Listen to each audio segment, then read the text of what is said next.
Buenas tardes. Los ciclos de conferencias de pensamiento cristiano vuelven a casa por Navidad con este miniciclo dedicado al Concilio Vaticano II. Se pensó hacer este ciclo precisamente por el 50 aniversario de la celebración del concilio. Y lo iniciamos con alguien que todos conocemos y que no necesita presentación. Jesús María Alemany, que es una persona tan cordial, tan querida, que es un buen y gran teólogo en nuestra ciudad para hacer precisamente presente ese pensamiento sobre la fe, que es también una persona conciliar, porque es una persona que tiene el concilio muy asumido en la cabeza y sobre todo en el corazón, y que también es una persona conciliadora, tiende puentes con el mundo de la cultura, con el mundo de la ciencia, con el mundo, diríamos, de la no creencia, con el mundo de la duda, de la búsqueda, de la interrogación, que también a nosotros nos somete a un proceso también de interrogación para que en nuestra fe pues nos hagamos también preguntas y asumamos que la fe también es un proceso con sus riesgos y con sus grandes cuestiones, que tiende puentes con el mundo también de la paz, que hace una gran labor con ese seminario de investigación por la paz. Pues lo tenemos hoy aquí con nosotros para hablar precisamente del Concilio Vaticano II en esos inicios y también la pregunta que se planteó entonces: ¿por qué un concilio? 50 años después nos seguimos preguntando por qué aquel y por qué no más algún otro concilio. Jesús María, siempre disponible, siempre servicial, pues le agradecemos mucho que esté aquí con nosotros esta tarde y te cedo el micrófono para poner nuestros oídos muy pendientes de lo que nos digas. Muchas gracias, Pepe. Yo vengo encantado a esta casa y más cuando es Pepe Alegre el que me invita, compañero muy querido y desde hace muchísimo tiempo, ¿no? Le contaba a Pepe que yo comencé a estudiar la teología, la carrera eclesiástica, el año 1965, el año que terminó el concilio. Por tanto, cuando fuimos a clase de eclesiología sobre la Iglesia, el profesor nos dijo: meta los libros debajo de la mesa. Eran los libros, los tratados, los textos de la BAC sobre la Iglesia de entonces. Dice, hay que empezar otra vez a reescribir la teología de la Iglesia después del Concilio Vaticano II. Y entonces cogimos los documentos del concilio, en concreto la Constitución Lumen Gentium sobre la Iglesia, y sobre eso preparamos nuestro curso. O sea que cogí un momento verdaderamente pues espectacular, de expectativas, de gozo, y aquel hombre, nuestro profesor, ya algo mayor, tuvo el mérito de decir: lo que da hasta ahora lo meto debajo de la mesa, y no es que la Iglesia sea diferente, es la misma Iglesia de Jesús, pero desde una reflexión nueva, desde un tiempo nuevo, el tiempo moderno, etc. Os he dado pues un papel en el cual al principio están los 6 puntos que voy a tratar en mi charla, en mi clase, que tendrá como continuación una segunda que dará la próxima semana Pepe, ¿no? Y después hay otra serie de textos a los cuales aludiré y que ya iremos a ver. El Concilio Vaticano II es el hecho más importante de la Iglesia en el siglo XX. No lo digo yo, además de muchísima gente, lo dice el Papa Juan Pablo II, que es citado por Benedicto XVI precisamente en el documento, en la carta apostólica con la que convoca el Año de la Fe.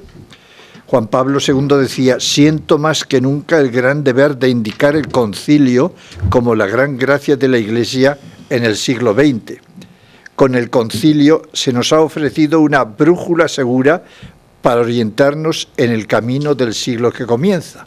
Esto lo decía Juan Pablo II en el documento suyo, Nuevo Milenio Ineunte, al comienzo del siglo XXI, del tercer milenio.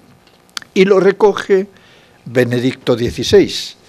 Pero es que Benedicto XVI, cuando comienza el año de la fe, el 11 de octubre de 2012, vuelve a insistir.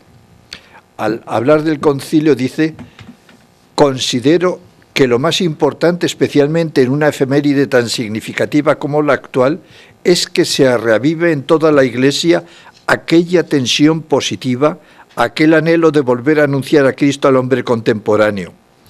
Pero con el fin de que este impulso interior a la nueva evangelización no se quede solamente en un ideal, ni caiga en la confusión, es necesario que ella se apoye en una base concreta y precisa, que son los documentos del Concilio Vaticano II, en los cuales ha encontrado su expresión.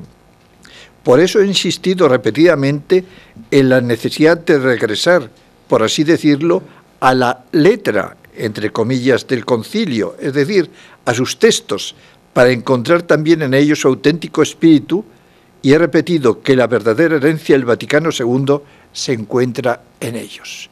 Esto es importante, nos dice el Papa, Benedicto XVI, no solamente nos invita a volver al espíritu, sino a los textos, porque los textos se nos han quedado en gran parte inéditos, y ese espíritu lo concretan de una forma muy clara. Si yo hago la prueba de decir ahora, con perdón de todos vosotros, ¿cuántos de vosotros habéis leído algún texto del Vaticano II? ¿Queréis levantar la mano? Oye, pues es de los lugares que he hablado que más personas han leído el Vaticano. Por lo menos han salido 7, 8 por ahí. ¿No creéis que es normal? La última vez que lo he preguntado me salieron 3 personas.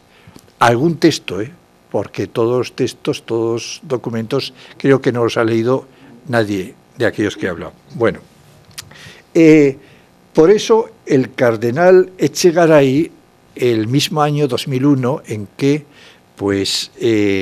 decía aquello, el Papa Juan Pablo II, añadía: sin embargo, después de decir el Papa que es un concilio el hecho más significativo, la gracia mayor, dice: sin embargo, es para unos desconocido, para otros olvidado, para una gran notable mayoría incomprendido.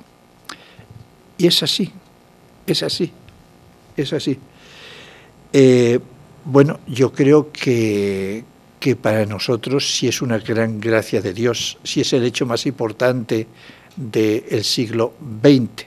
Si se nos dice a comienzo del nuevo milenio que es la brújula que nos va a orientar el nuevo milenio, creo que haríamos muy bien en volver al espíritu e incluso a los textos del Vaticano II. Y esa es la introducción que voy a hacer yo hoy para que Pepe Alegre el próximo día ya os meta más en los contenidos de estos textos. Cuando nos preguntamos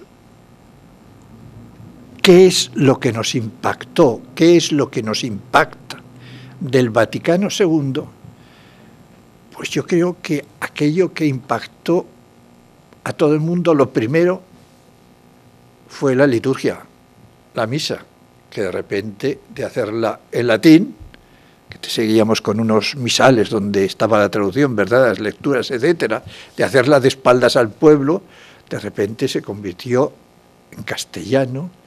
El sacerdote que presidía miraba al pueblo, el pueblo participaba, los cantos también eran en castellano, se leían las lecturas por seglares, etcétera, de forma que algunos tuvieron la tentación de pensar que eso era el concilio, el gran cambio que se había dado en la liturgia. Y por eso yo me acuerdo que todavía en Múnich, en Alemania, yo vi manifestaciones por la calle de cristianos que creían que con eso se hundía toda su fe, su tradición, y salían unas manifestaciones con unos carteles que ponía misa en latín, en alemán evidentemente, ¿no? No lo ponía en latín, lo ponía en alemán, misa en latín. Claro, como también pues les despistaba mucho, eso no tiene nada que ver el concilio, sino los tiempos, que los sacerdotes pues ya no fueran siempre con sotana, sino mejor en la iglesia solamente, o cosas de esas. Parecía que se hundía la fe. Pero era lo que más llamó la atención inicialmente. Sin embargo, si de veras nos preguntamos qué sería lo más importante, cuál sería la clave del conjunto del concilio, no diríamos cosas fragmentadas, sino del conjunto transversal, yo creo que hay un gran acuerdo de los comentaristas y teólogos en decir que su reconciliación con el mundo, y en concreto con el mundo moderno, su apertura de ventanas al mundo, su atención a la humanidad y a los problemas de humanidad. Y si nos preguntamos, bueno, pero ¿por qué necesitaba la Iglesia reconciliarse, abrir las ventanas, etcétera? A eso contestaré después. Pero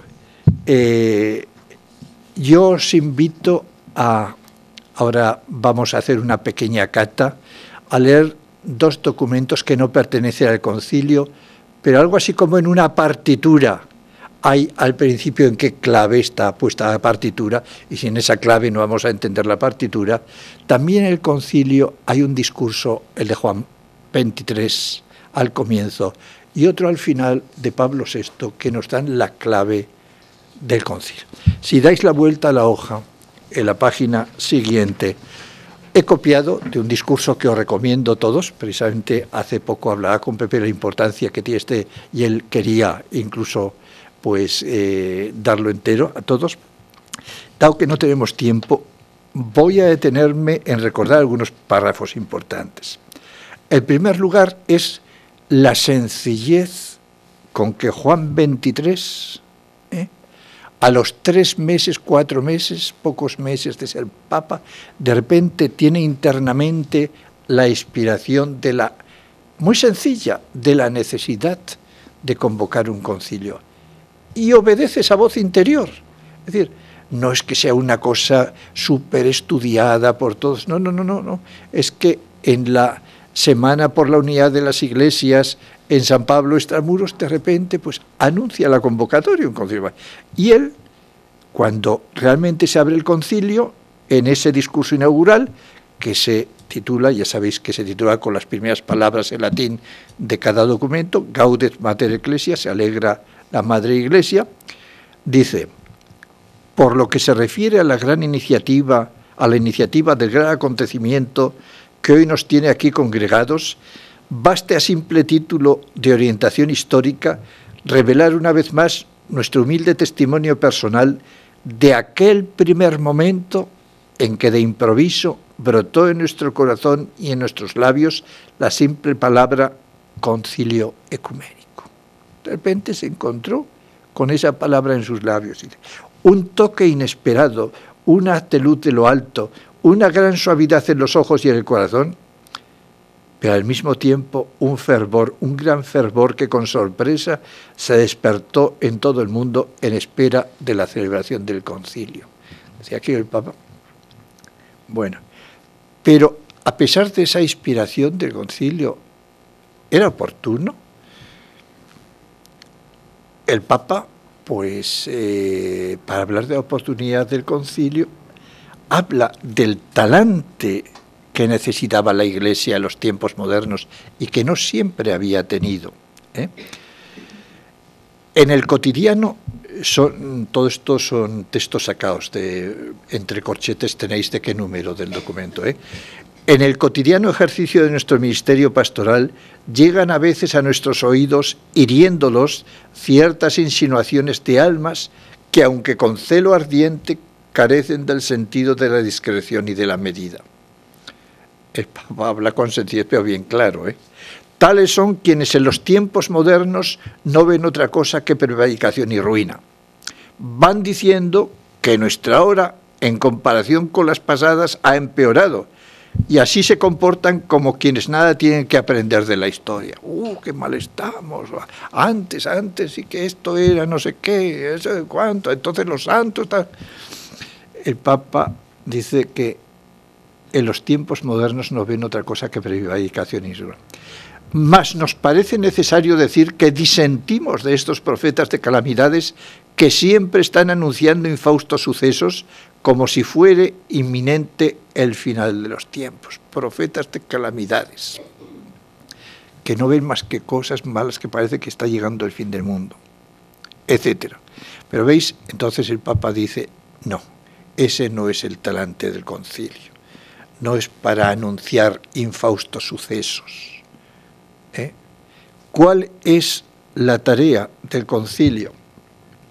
Evidentemente que el Concilio Ecuménico 21 quiere transmitir la doctrina pura, integración, pero dice, nuestro deber no es solo custodiar ese precioso tesoro, como si únicamente nos ocupásemos de la antigüedad, sino también dedicarnos con voluntad diligente, sin temores, a la labor que exige nuestro tiempo, prosiguiendo el camino que la Iglesia recorre desde hace 20 siglos.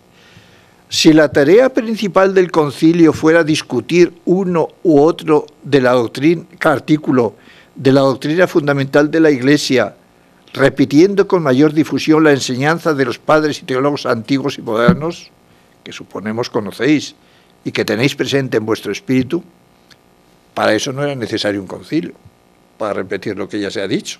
Ya han dicho todo y conocéis. Tiene gracia, tiene chispa Juan 23.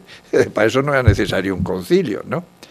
Y hace una distinción que es siempre importante. Una cosa es la sustancia del depositum fidei, es decir, la doctrina, las verdades que contiene nuestra venerada doctrina, el que creemos, y otra, la manera como se expresa, otra, en qué lenguaje, de qué manera, cómo se incultura, cómo se dice en cada momento de la historia. Es verdad que prácticamente casi todos los concilios anteriores han surgido por la necesidad de rebatir un error, una herejía. Por lo tanto, casi siempre ha habido en el concilio la condena de una herejía. ¿Os acordáis de los primeros, que eran herejías en torno a Cristo, que si los arrianos pues decían que no era Dios, que si los otros novofisitas que no era hombre, que si la madre de Dios, y entonces siempre terminaban los concilios, sea anatema aquel que diga, etcétera, etcétera, etcétera. Dice, sin embargo, el Papa, siempre se puso la Iglesia a estos errores, a esta consideración. Frecuentemente los condenó con la mayor severidad. En nuestro tiempo, sin embargo, la esposa de Cristo prefiere usar de la medicina de la misericordia más que de la severidad. ¿Veis? Nos está dando la pista de por qué es necesario un concilio y con qué talante. Y con qué talante, ¿eh? Piensa que hay que remediar a los necesitados mostrándoles la validez de su doctrina sagrada más que condenándolos. Por eso no vais a encontrar en todos los textos del concilio una sola condena. Iba a decir, yo no sé si es el primer concilio que ocurre esto, donde no hay ninguna condena, ¿no? Es más, hay una de refilón, indirecta, y aun si la explicáramos, pues veríamos lo que significa. Y es en la Gaudium et Spes, la constitución de la Iglesia en el mundo, la condena de las armas de destrucción masiva que se utilizan indiscriminadamente pues para liquidar a poblaciones enteras. Es el único momento en que se condena algo en los documentos del concilio. Por lo tanto, la medicina de la misericordia, el talante de la misericordia, Y hay otra cosa que he puesto aquí porque me parece que es también importante, y es que la contribución del concilio no solamente es para que la Iglesia forme una comunidad de seguidores de Jesús unida, sino que si eso se realiza, se prepara el camino hacia una humanidad unida. Prepara y consolida ese camino hacia la unidad del género humano. De hecho, en la primera definición de Iglesia que va a ver la Lumen Gentium, ya lo veremos después un momentito, se habla de que la Iglesia es como sacramento de unidad con Dios, que es comunión, y de la unidad del género humano. O sea, que quien vea la Iglesia, si es efectivamente comunión, pues le impulse hacia el futuro a buscar la unidad del género humano, de la humanidad. Y aquí, entre paréntesis, pongo algo que no pertenece al discurso. ¿Recordáis cómo ahora a veces ocurre que a los políticos se les queda un micrófono encendido y que se les graba una cosa que no querían que se les grabara? Es decir, que han comentado con el de al lado, con la de al lado, y queda ahí, el ministro tal ha dicho tal cosa, el micrófono abierto. Bueno, pues al Papa Juan XXIII se le quedó abierto un micrófono de la RAI cuando estaba comentando con otra persona al lado algo, y quedó grabado en ese micrófono. Y os lo leo. Por lo tanto, son unas palabras robadas, por decirlo así, por un micrófono indiscreto de la RAI, que es la radiotelevisión italiana, al Papa. Dice el Papa: alguno dice, yo también lo he oído, que el Papa es demasiado optimista, que solo ve el bien, que toma todas las cosas por el lado positivo.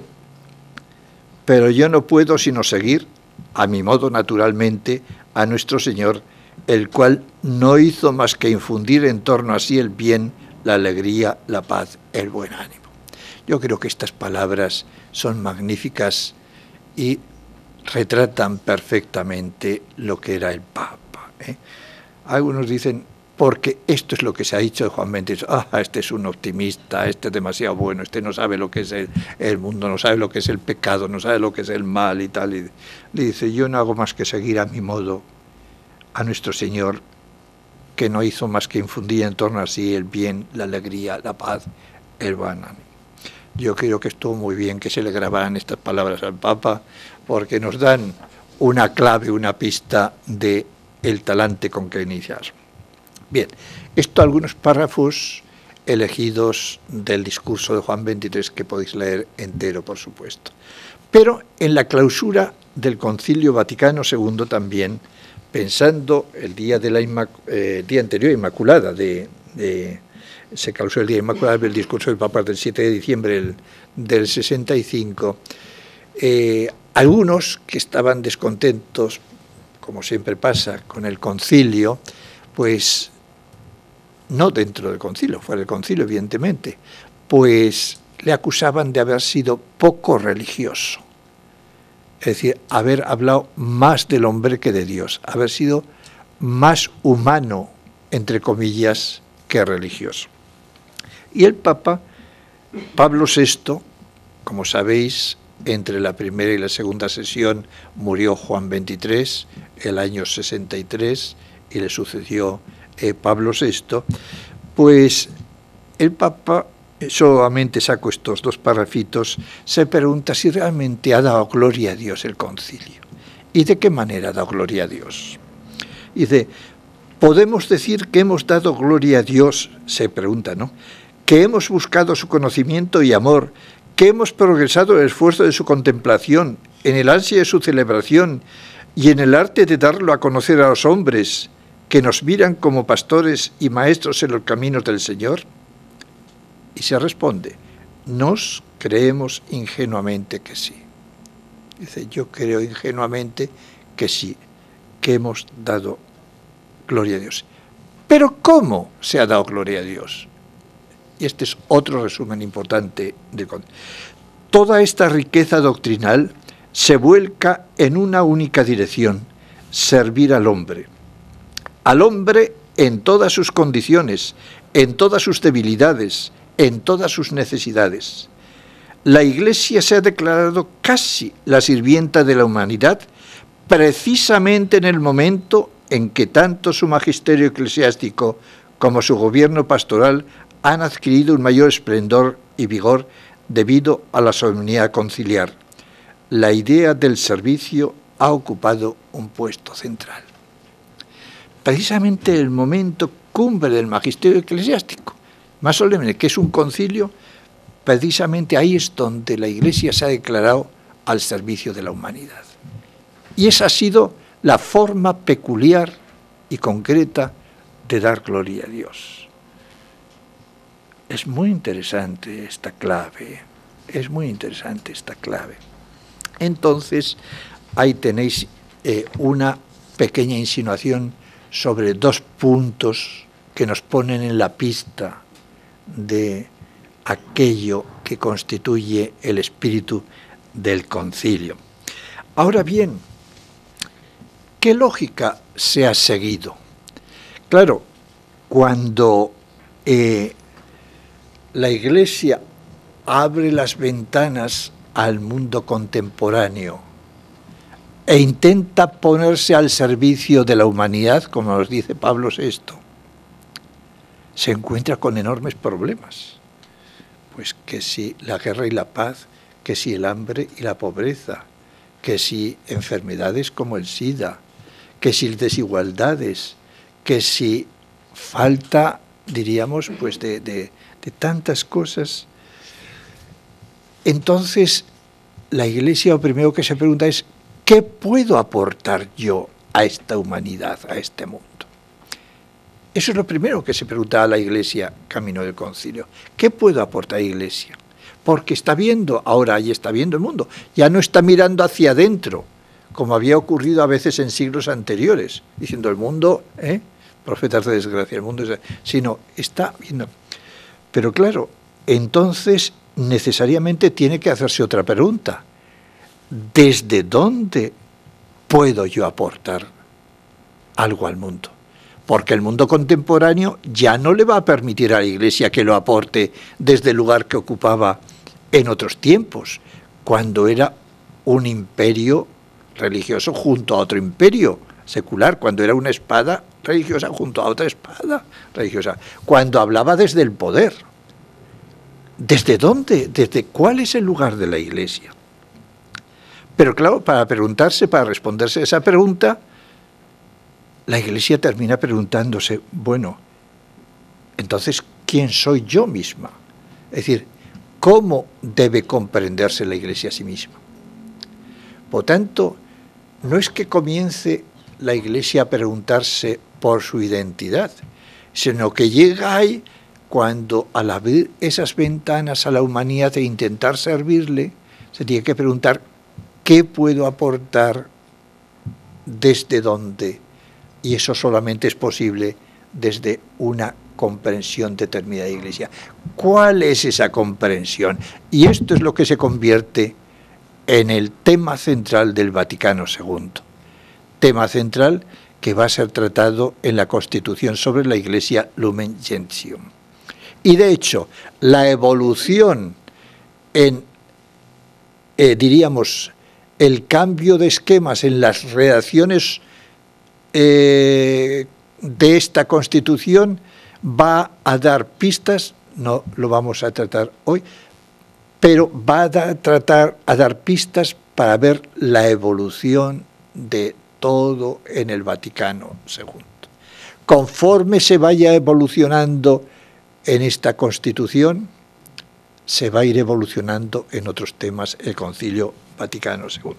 Si queréis una pista donde se responde esta pregunta, cómo se comprende la Iglesia a sí mismo, pues en la Constitución Lumen Gentium sobre la Iglesia, Constitución dogmática, la tenéis abajo, en segundo lugar, documentos del Vaticano II, donde se va a responder a la segunda pregunta, que es ¿desde dónde puede hablar la Iglesia?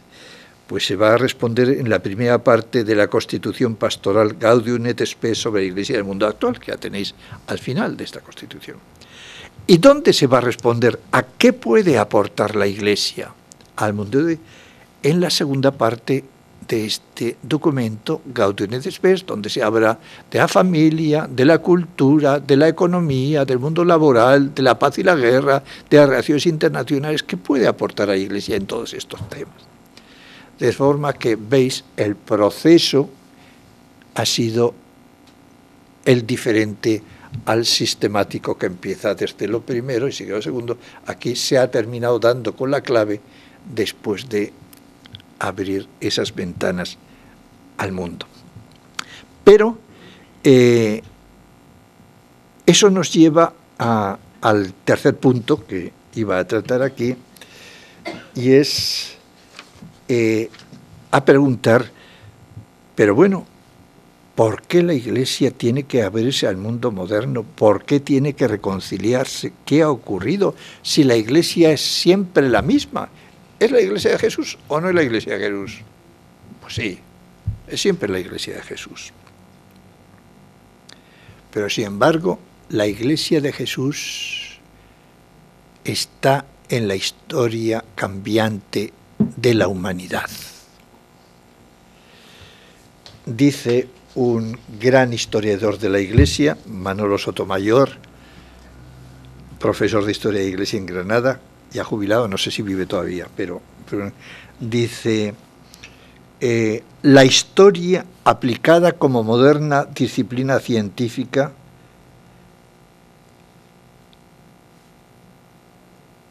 ha puesto fin al monofisismo. Quería evitar esta palabra porque a lo mejor se entiende menos, es decir, el monofisismo es una herejía que en Jesús solamente contemplaba su divinidad, no su humanidad.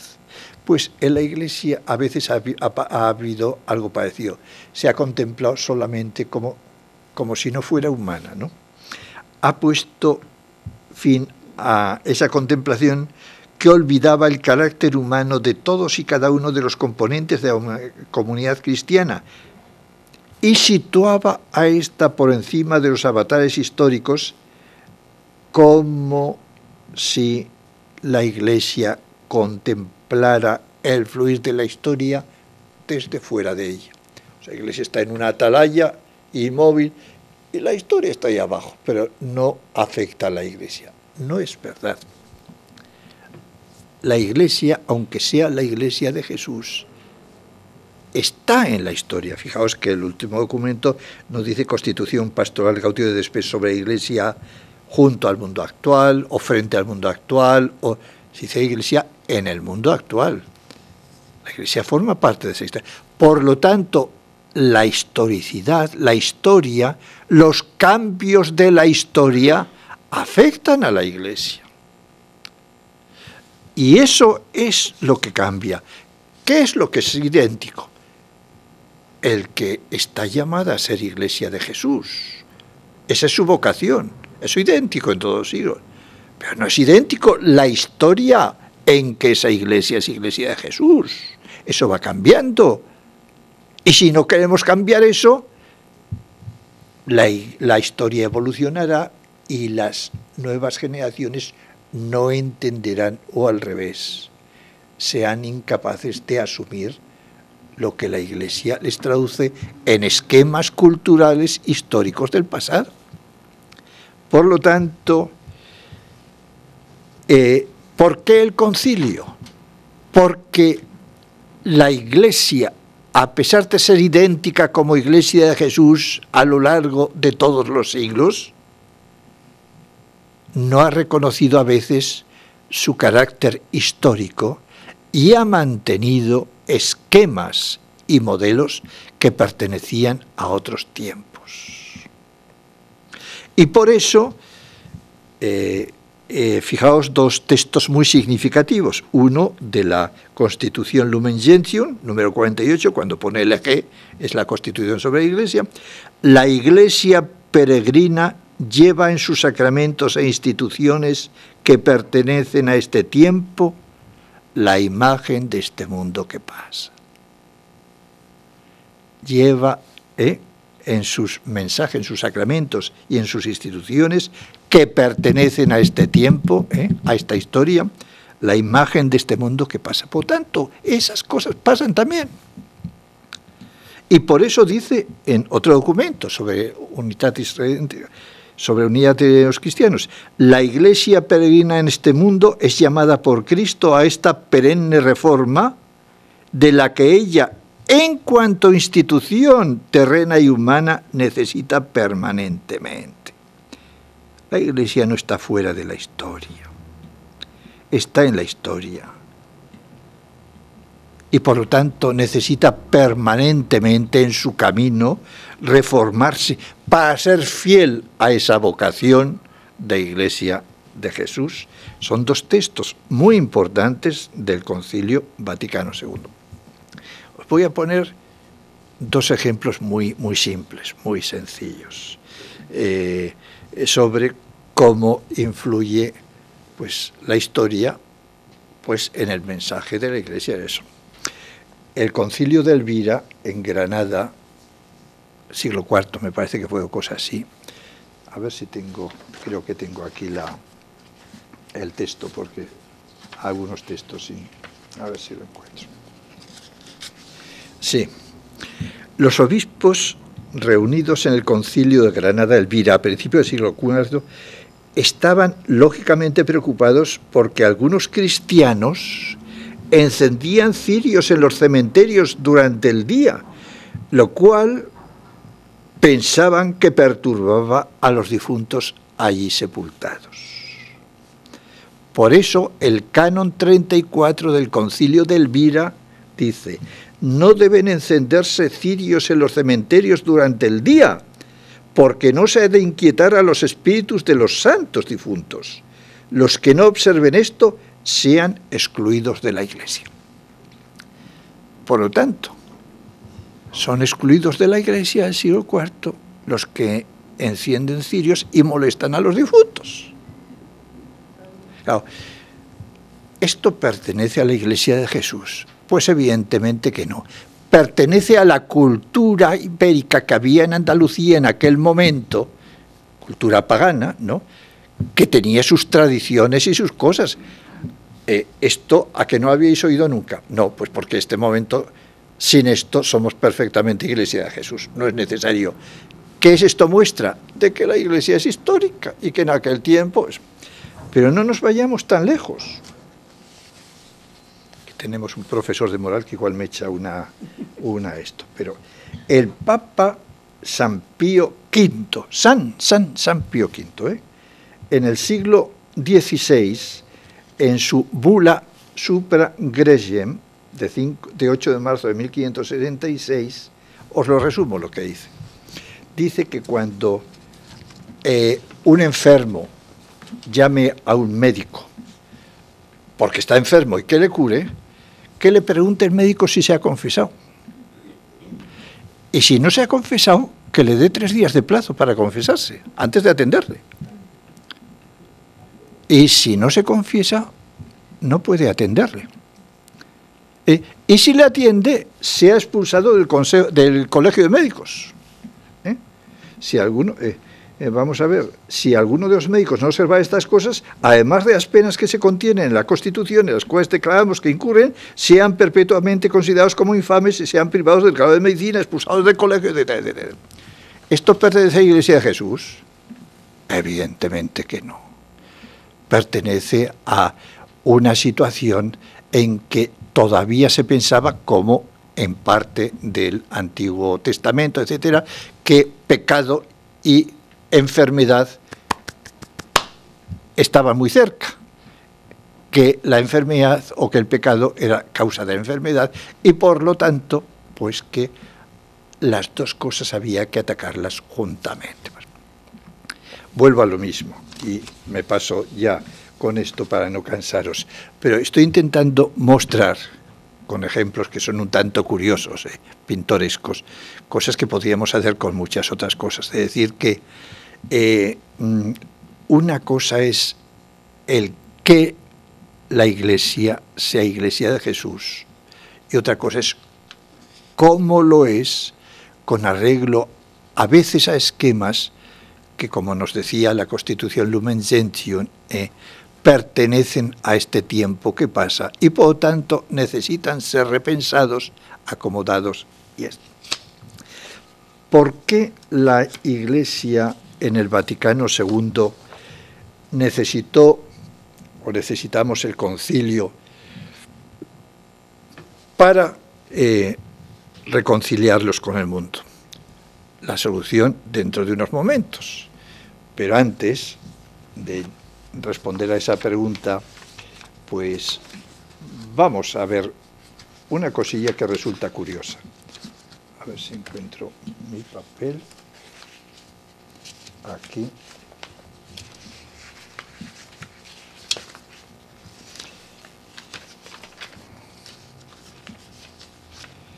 Bueno.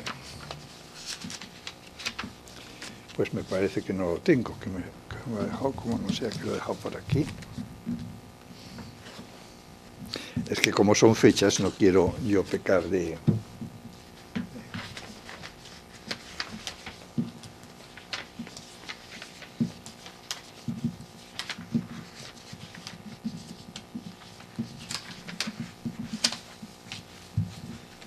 Pues creo...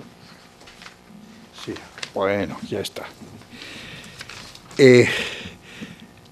¿En qué tiempo el Vaticano II se convoca? El tiempo y el mundo en torno al Vaticano II. Me parecía que era importante recordar esto, porque fijaos, del año 58 en que muere Pío XII, yo pues soy un poco mayor, claro, y recuerdo que Pío XII para vosotros sea eterno, no se moría nunca, quiero decir, que era el Papa de siempre, el Papa de siempre, yo de pequeño era el Papa, pues Pío XII era lo mismo, ¿no? Bueno, pues sin embargo muere en 1958 y eligen a Juan XXIII, que tenía 77 años y parecía un Papa de transición. Del 58 al 68 es una década peculiar en el mundo, una década peculiar. Fijaos, en el año 59, Juan XXIII convoca el concilio y el primer cohete soviético llega a la Luna y la rodea. Pero es que el año 61, antes de comenzar el Vaticano II, Kennedy es presidente de los Estados Unidos y el cuerpo de Stalin es retirado de su mausoleo en la Plaza Roja de Moscú como un líder criminal que había cometido en las checas pues crímenes sin cuentos. Y le sucede Khrushchev en el 22 Congreso del Partido Comunista, dando al comunismo un rostro más humano. Y tenemos ahí juntos en la historia a Juan XXIII, a Kennedy y a Khrushchev. ¿Casualidad? Pues no lo sé. No lo sé. Solamente digo que con estas personas se habla en 1962 el Concilio Vaticano II. Yo recuerdo que me decía algún diplomático que en ese momento cambia la imagen de la Iglesia en todas las cancillerías del mundo. Hay una sensibilidad especial para el momento y de una Iglesia que la tenía como cerrada, como tradicional, de repente, pues en todas las embajadas, encuentros diplomáticos, se habla con enorme alegría y respeto de la Iglesia Católica de Juan XXIII. Bueno, Juan XXIII muere en el 63, como sabéis. Y le sucede Pablo VI. Bien, el 22 de noviembre del año 63, año en que había muerto Juan XXIII, es asesinado Kennedy. En 1964 cae derribado Khrushchev. En 1965 se clausura el Vaticano II y las primeras bombas y paracaidistas caen sobre Vietnam y comienza la guerra de Vietnam. En 1968 son asesinados Martin Luther King y Robert Kennedy y comienza la invasión de Checoslovaquia y las protestas de estudiantes del Mayo francés y de Estados Unidos. Fijaos, del 58 al 68 han ocurrido tantas cosas en el mundo que el mundo que parecía haber rejuvenecido con Kennedy, con Khrushchev, con todos estos acontecimientos, de repente envejece rapidísimamente y va a dar paso a la Segunda Guerra Fría. La pregunta que se hacen algunos se decían, ¿también la Iglesia envejece después de esta década en la cual situamos al Vaticano II? La respuesta a vosotros. Bien, por tanto, ahí queda eso que yo creo que era importante decirlo. Voy al punto 5 y voy a intentar ir terminando. El Concilio Vaticano II se inaugura, pues,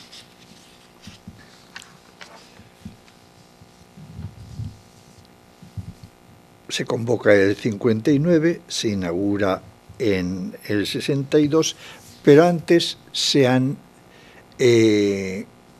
creado una serie de comisiones que preparan 70 esquemas para que trabajen los padres conciliares. Esas comisiones están hechas fundamentalmente de miembros de la curia romana, por tanto de cardenales, de obispos, de teólogos, que fundamentalmente pertenecían a la curia romana. Lo cual quiere decir que fundamentalmente estaban hechos con los modelos históricos de Iglesia que pertenecían a siglos pasados.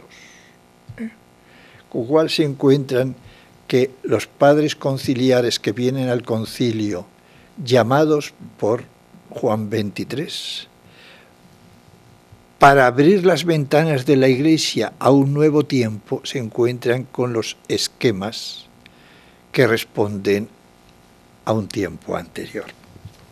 Pero claro, entre aquellos padres conciliares había cardenales líderes de la Iglesia Europea de una enorme envergadura, sobre todo el cardenal Schönens de Bélgica, que tuvo un papel muy importante, cardenal König de Italia, Lercaro de Viena, Lercaro de Italia, los alemanes también, etc. Pero sobre todo el cardenal Schönens. Cardenal Schönens, cuando ve aquello, cuando ve que en fin, los esquemas preparados eran estos, le escribe una nota a mano al Papa, que dice más o menos esto: el anuncio del concilio ha hecho nacer grandes esperanzas entre los fieles y en el mundo. Satisfacer esta doble expectativa exige tratar una doble serie de cuestiones. La primera, sobre la Iglesia hacia afuera, la Iglesia frente al mundo de hoy. Otra segunda sería sobre la Iglesia hacia adentro, la Iglesia en sí misma, en vistas, por otra parte, a ayudarla a responder mejor a su misión en el mundo.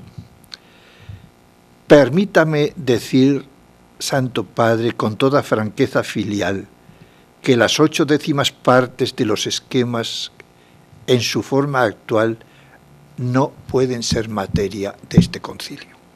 Decía el cardenal Schönens, la 8/10 partes. Y dice qué selección habría que hacer de esos esquemas. Pero para que veáis también, estas algunas anécdotas son revelativas de lo que ocurrió, ¿no? Ya el contenido ya Pepe os irá diciendo el próximo día. Fijaos que un cardenal muy significativo entonces, que representaba, diríamos, la tradición más dura del pasado de la Iglesia, de una tradición concebida no como esa tradición dinámica de la Iglesia de Jesús, que es una tradición fija, donde eso, pues era el cardenal Octaviani, que era, por otra parte, castizo, era simpático. Y la prueba es que cuando él presenta ante el aula conciliar el esquema de la Constitución sobre la Iglesia, lo hace con este discursito que no tiene desperdicio, ya veréis. Dice el cardenal Ottaviani: venerables padres, al someter a su examen el esquema de la Constitución sobre la Iglesia, me permito recomendarlo a ustedes por cuanto fue muy cuidadosamente preparado por los casi 70 miembros de la Comisión Preparatoria, después examinado por la Comisión Central y a la vista de las propuestas hechas por los miembros de la Comisión Central, analizado también por la Comisión de Enmiendas. Tras este recorrido, el Sumo Pontífice mandó que fuese entregado a ustedes para ser examinado. Los que lo han preparado se han preocupado de que fuera, en el mayor grado posible, pastoral, bíblico, pero al mismo tiempo accesible incluso a la inteligencia de las masas, no escolástico, sino más bien dotado de un estilo comprensible hoy para todos. Digo esto porque espero oír las letanías acostumbradas de los padres conciliares, que no es ecuménico, que es escolástico, que no es pastoral, que es negativo y otras cosas parecidas. Ya se esperaba oír estas letanías, ¿no? Más aún, tengo que hacerles una confidencia. Creo que tanto yo como los relatores vamos a hablar inútilmente, porque el asunto está ya prejuzgado. Pues los que suelen decir, quita, quita, sustitúyelo, esos ya están preparados para desencadenar la batalla. Voy a revelarles algo. Antes de que este esquema fuese distribuido, ya estaba siendo elaborado otro para sustituirlo. Así pues, ya está juzgado en previsión de sus méritos. No me queda, por tanto, más que callar, porque enseña la Escritura, donde no existe oído, no te empeñes en hablar. He dicho. Como veis, es simpático el cardenal, pero tiene miga el asunto. Es decir, sabía de sobra que el esquema que presentaba, y era un esquema, fijaos, que representaba la pregunta última que iba a llegar el concilio: ¿cómo te comprendes a ti misma, Iglesia? Era un esquema que no era el de estos tiempos y no era para estos tiempos. Y de hecho, este esquema es sustituido. La primera definición o el primer nombre que recibe la Iglesia en el esquema que traía Ottaviani era Iglesia militante. El primer tema que trataba era la jerarquía de la Iglesia, los obispos. El esquema Lumen Gentium que aprueba el concilio, la primera definición de Iglesia es, y el primer nombre es la Iglesia misterio. Y como misterio, sacramento de íntima unión con Dios, por lo tanto, remite a un Dios que es comunión, comunión de personas, y de la unidad del género humano. Remite a construir el futuro de una humanidad que también tiene que ser comunión. Y el primer nombre que después viene de la Iglesia, o el primer tema que trata, es la Iglesia, pueblo de Dios. Como veis, se va a tratar los mismos temas, pero qué diferencia de enfoque, pues muy grande. Y con esto voy, aquí tenéis en la primera hoja, debajo, los 16 documentos aprobados en el Concilio Vaticano II, y he subrayado los que, a mi juicio, son los que realmente son la clave de todo el edificio. En primer lugar, tenéis, en segundo lugar, la Constitución dogmática Lumen Gentium, significa luz de las gentes sobre la Iglesia.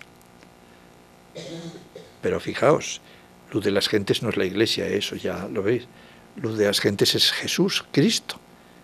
Siendo Jesucristo luz de los pueblos, la Iglesia tiene que reflejar sobre su rostro sobre ella. Por tanto, bueno, pues este es algo así como si no existiera esta Constitución, las demás no tendrían encaje. Esto es la pregunta final a la que habíamos llegado, ¿verdad? Pero no solamente la Iglesia está cómo se comprende a sí misma, sino ¿qué puede aportar al mundo y desde dónde? Y eso veis en el último documento, Constitución Pastoral Gaudium et Spes sobre la Iglesia en el mundo actual. Las dos constituciones van, pues, a responder a aquellas preguntas centrales del concilio. Sin embargo, por tanto, a mi juicio, son dos constituciones centrales. Sin embargo, ¿de dónde saca la Iglesia su identidad como Iglesia de Jesús? De la palabra de Dios, que nos transmite el mensaje y el proyecto de Jesús, de los evangelios, del Antiguo y del Nuevo Testamento. Por lo tanto, tiene que hacer preceder a la Constitución sobre la Iglesia otra sobre la palabra de Dios y la revelación, la Constitución Dei Verbum. ¿Por qué es importante esta Constitución? ¿Y por qué le he puesto una cruz ahí? Porque dice dos cosas importantes. Primero, que la Iglesia no está sobre la palabra de Dios, que nadie en la Iglesia está sobre la palabra de Dios, sino que en la Iglesia la palabra de Dios tiene primacía sobre todo, aunque sea el Papa. Está al servicio del Papa. Y segundo, que la palabra de Dios siempre se nos transmite como palabra humana. En esto nos diferenciamos, por ejemplo, del Islam, donde el Corán para ellos es solo palabra de Dios. Las palabras están caídas del cielo literalmente. Y en árabe, por eso necesitan siempre leer en árabe el Corán, porque es que así ha caído de arriba. No, aquí esas dos cosas son dos aportaciones importantísimas de una Constitución que es un gran avance en la comprensión de la palabra de Dios. Y después he señalado con otra crucecita, después de la comprensión de la propia Iglesia, viene una serie de documentos, de decretos sobre la renovación de la Iglesia. Renovación de la liturgia, de actividad misionera, de oficios obispos, de los presbíteros, de la formación, pues una serie de constituciones sobre aspectos ya particulares de la Iglesia, ya no es sobre toda la Iglesia, aspectos particulares. Bueno, ¿por qué he puesto eso en la liturgia? Porque es lo que más salió al exterior, lo que más llamó la atención a la gente, una nueva comprensión de la liturgia. Pero después viene algo que es también sumamente importante, que es la Declaración Dignitatis Humanae sobre la libertad religiosa. Es la primera vez que la Iglesia reconoce la libertad religiosa, hay que decirlo. Sabéis que no es lo mismo libertad religiosa que libertad de cultos. El otro día, hace unas semanas que estuvo aquí el arzobispo de Tánger en Zaragoza, nos decía que en Marruecos, por ejemplo, los cristianos tienen libertad de cultos, pero no hay libertad religiosa. Libertad de cultos, que es que cada tradición religiosa puede ejercer libremente su culto, pero nadie puede elegir la religión que quiera en conciencia. Ningún marroquí puede elegir el cristianismo. No hay un solo marroquí en la comunidad cristiana de Marruecos. En algunos tiempos la Iglesia había pensado esto, porque como es la verdad del cristianismo, pues, y por eso pues se forzaba a que se convirtieran los judíos o los moriscos o los herejes se les hacía pues porque pensaba que no había libertad para elegir uno. En este momento la libertad religiosa es reconocida y es un paso importantísimo. Por eso subrayo también este documento, aunque quede un poquito fuera de la Iglesia. Fijaos que este documento creó dificultades importantes a los obispos españoles y sobre todo al jefe del Estado de aquel momento de España, porque un dato fundamental es que se era español y católico a un tiempo. O sea que la identidad nacional estaba basada en el ser católico. Y por otra parte, la Iglesia, los obispos católicos de España tenían miedo que si renunciaban a esa unión con el Estado, perderían capacidad de evangelizar. Por tanto, esto creo dificultades. Pero no voy más. Por tanto, este es un poco el esquema de los documentos, que era donde me tocaba a mí terminar hoy, para empalmar con un mejor profesor que tendréis el próximo día. Muchas gracias y aquí queda.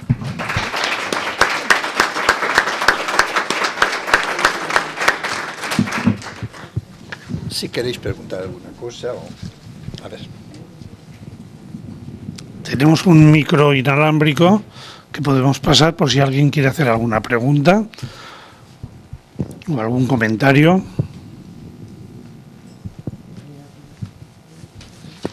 Buenas noches. Le felicito por su conferencia. Quería hacerle una pregunta, consideración. El Vaticano II, indiscutiblemente, a partir de él se dieron ciertas tendencias, unas reformistas y otras conservadoras. Había reformismo en unos conceptos reformistas y en otros conceptos reformadores. La Iglesia se hizo la misa en castellano, en alemán, unos se escandalizaron y otros pues les parecía estupendo, pero no me parece que quedó la cosa en pocas cosas así, que el conservadurismo ha cerrado el Vaticano II sobre el reformismo, en sexualidad, democratización, celibato, mujer alejada y excluida de la dirección. Muchas gracias. No se vea bien con el micrófono pero he creído entender que lo que decía usted es que el Vaticano II hubo pues una línea reformista, que era la mayoría de los padres conciliares, y otra conservadora, pero que después del concilio se han terminado imponiendo los conservadores sobre la línea reformista. Yo creo que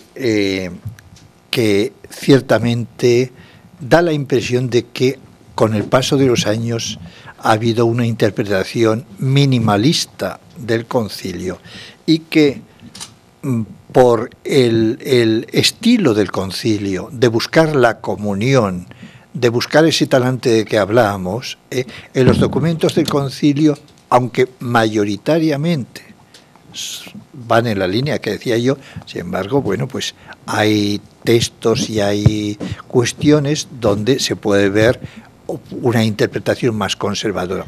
El problema ha venido después del concilio. ¿Por qué ha venido después del concilio? Pues porque, por muchos motivos. En primer lugar, porque el fiarse del Evangelio da miedo. Es decir, perder la Iglesia o renunciar a poder, diríamos, político, como se hacía aquí, o a aceptar que la Iglesia también está sometida a la historia, pues vamos a relativizar todo entonces va a ser todo relativo. Si Dios es un absoluto, si los dogmas son absolutos, pues, o que el orden hay que cambiarlo, hay que transformarlo, el orden social, etcétera. Hombre, pero si la Iglesia forma parte de este orden, entonces va a perder su puesto en este orden. Por eso ha habido, por una parte, yo creo, un cierto miedo o falta, a mi juicio, de fe y de confianza en el Evangelio de Jesús, que es lo único que realmente... Por otro lado, es posible también que haya habido algunos malos entendidos en la forma de reaccionar o de asumir determinados aspectos del concilio, y que eso haya causado pues unas... El otro día me preguntaban aquí en la televisión de Aragón que si el cura Pérez había sido un resultado del concilio. Yo me quedé pasmado. Yo digo, pues un sacerdote, como sabéis, aragonés, que fue a ayudar a América Latina y que cuando vio la injusticia tan tremenda que había allí, pues se convirtió en guerrillero. Tomó las armas para luchar por los pobres. Esta es la cosa.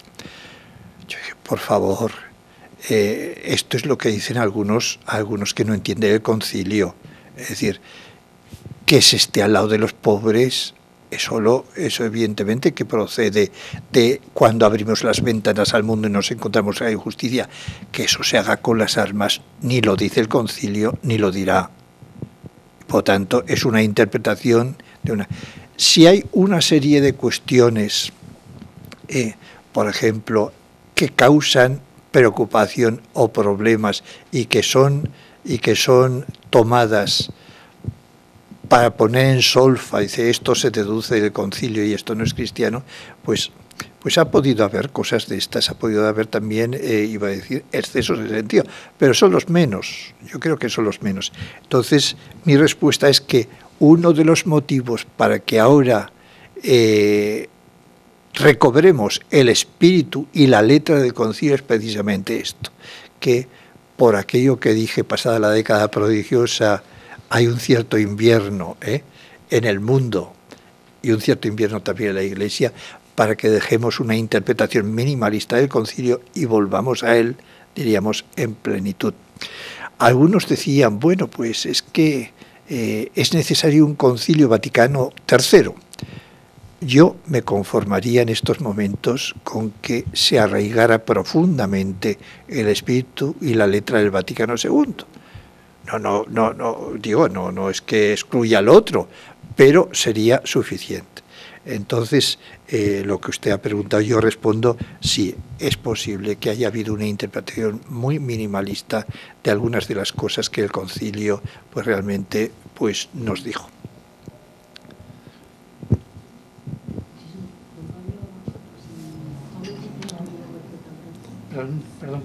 Mire, por favor, yo quiero que me diga o que me exprese un poquito más claro las dudas que me ocasionan estas cosas que usted me está diciendo sobre el Vaticano II. No sé, ¿dónde por ejemplo, están hablando? ¿se oye mal? Por ejemplo, me intriga mucho si el Concilio Vaticano II, ¿qué ha supuesto para las otras iglesias que nosotros como católicos pensamos que ha sido un avance, que ha sido una cosa de progreso en la vida humana, sí, y en el desarrollo también? Pues, ¿qué opinan las otras iglesias y qué opinamos nosotros los católicos? ¿Por parte de quién está la intolerancia de no llegar a un acuerdo en todas estas cosas que usted nos ha explicado hoy? Bueno, vamos a ver. Aquello que hablábamos de la palabra que se utiliza ahora mismo, acabo de leer hace poco un artículo de un teólogo muy conocido norteamericano que se titula también el Vaticano II, la reconciliación con el mundo. La palabra reconciliación que se utiliza, siendo en general el espíritu del Vaticano II el de la reconciliación, con eso, luego se va concretando y, por ejemplo, pues hay reconciliación con las diversas culturas en la liturgia, precisamente porque se utilizan lenguajes, se utilizan expresiones, pero hay reconciliación con las iglesias cristianas. Hay un decreto, Unitatis Reintegratio, sobre ecumenismo, y es el primer concilio que había observadores de todas las iglesias no católicas, y que el cardenal Bea, conocido, hizo una labor impresionante.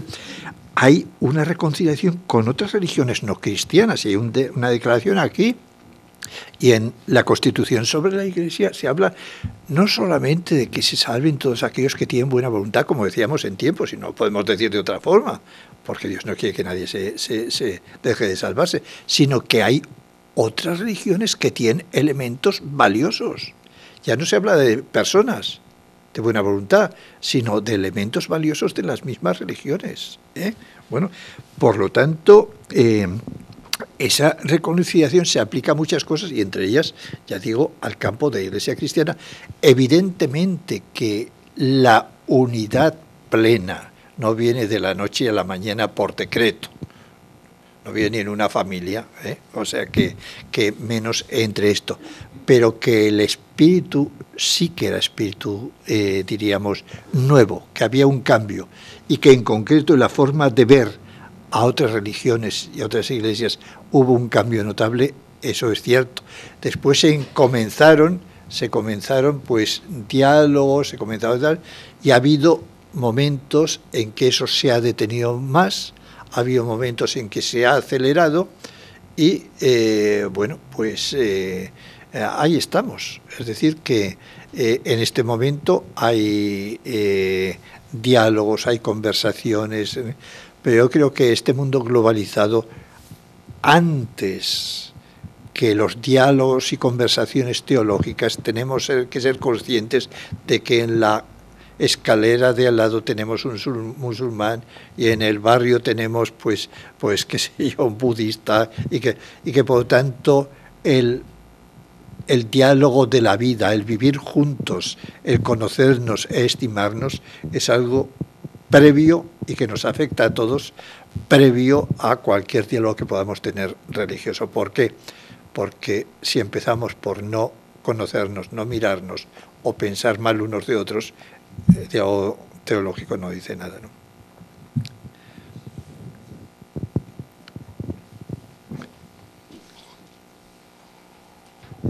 Esto me ha parecido interesante cómo ha situado históricamente el concilio en la década esa prodigiosa. Bueno, si la década aquella fue prodigiosa, los 50 años que han pasado desde entonces, pues también creo que lo han sido en acontecimientos y en todo. Y en la línea de tu propuesta, de que me parece llena de prudencia, que no sería poco que se recuperase la leche y el espíritu del concilio, ¿no? Pero yo creo que han pasado muchas cosas en estos 50 años, y después yo lo que plantearía, cada esa especie de un concilio Vaticano III que sirviese para recuperar el espíritu del Vaticano II, la reflexión teológica que tú conoces un poco, ¿está suficientemente madura como para aportar una nueva reflexión como la que entonces se hizo respecto de la Iglesia en el mundo actual? Tú ves en figuras como las que ya habían entonces, desde Teilhard, que influyó mucho en Gaudium et Spes, hasta Rahner, hasta muchos más teólogos que tú conoces. En estos 50 años también hay una reflexión teológica que sería importante que la Iglesia la reflejase en documentos como esas constituciones, o crees que también cogea lo que podría ser esa reflexión teológica? Bueno, el concilio propiamente es un concilio de obispos, ¿eh? Por lo tanto, lo que da un poco la nota o el tono son los obispos. Hay que decirlo con toda humildad, todos somos responsables, todos somos Iglesia. Cuando a mí me saca de quicio cuando os preguntan, ¿y la Iglesia ha dicho esto que...? Perdona, ha dicho este obispo, o ha dicho la jerarquía. La Iglesia somos todos, yo también, Por tanto, hay que distinguir qué es lo que ha dicho la jerarquía, qué es lo que ha dicho esta jerarquía, qué es lo que ha dicho este grupo de cristianos, esta parroquia. Hay que distinguir todas esas cosas. Entonces, lo mismo pasa con los... Pero, hablando en general, pues yo creo que es prudente decir que en este momento faltan en Europa, en concreto, los grandes obispos que había en aquel momento en Europa, y que además eran grandes no solo porque tenían una talla enorme, sino porque se fiaban de grandes teólogos. Y este momento, pero pasa igual en la Unión Europea, con los políticos. Qué grandes políticos tenemos en la Unión Europea en estos momentos, comparados a Delors o bueno, a los fundadores, por supuesto, a Adenauer, pero de los que hemos tenido después, a Mitterrand, a Kohl, a Felipe González, a Delors, pues no los tenemos. Yo creo que hay que decir que la Iglesia no lo tenemos.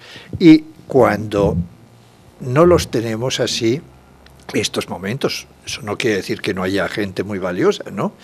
Ni que haya, pero también tienden a fiarse menos de teólogos valiosos, porque no por mala voluntad, sino porque existe miedo. Yo creo que el fondo es falta de confianza en Dios, de que podemos hacer yo creo que en el fondo tenemos miedo de dar pasos, como si nosotros, si nosotros fallamos es que se hunde la religión. Pues no, mire, no, Dios hace las cosas a través nuestra, pero también con su ritmo y con su cosa.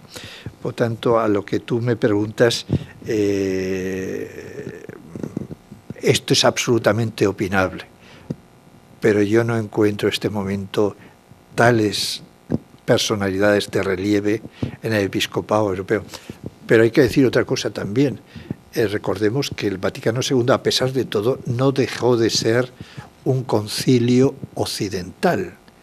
Es decir, cuando digo que se habló al mundo moderno, estoy hablando de que se habló al mundo moderno según la concepción del mundo ilustrado, de la ilustración occidental, al mundo pues de la modernidad. Pero cuando esa tónica de abrirse se lleva a América Latina, se lleva a África, se lleva a Asia, se llega a conclusiones que no había llegado el Vaticano II, pero que son lógicas, que dimanan de aquel abrir ventanas. Si se abre las ventanas en Europa, se encuentra en una sociedad secularizada. Si se hace las ventanas en América Latina, se encuentra en una sociedad injusta. Por lo tanto, el diálogo con un mundo secular sea lo propio de Europa. La opción por los pobres, pues sea normalmente la opción de abrir ventanas a América Latina, y en Asia encontrarse a otras grandes religiones, etcétera. Por lo tanto,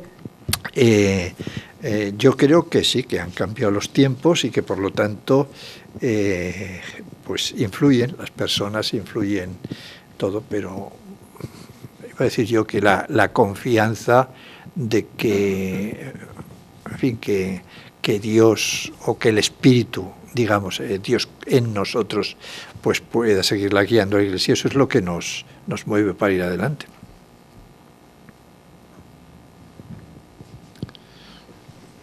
Bueno, yo creo que... Pues Jesús Mari, muchas gracias por este rato tan bonito que nos has hecho pasar.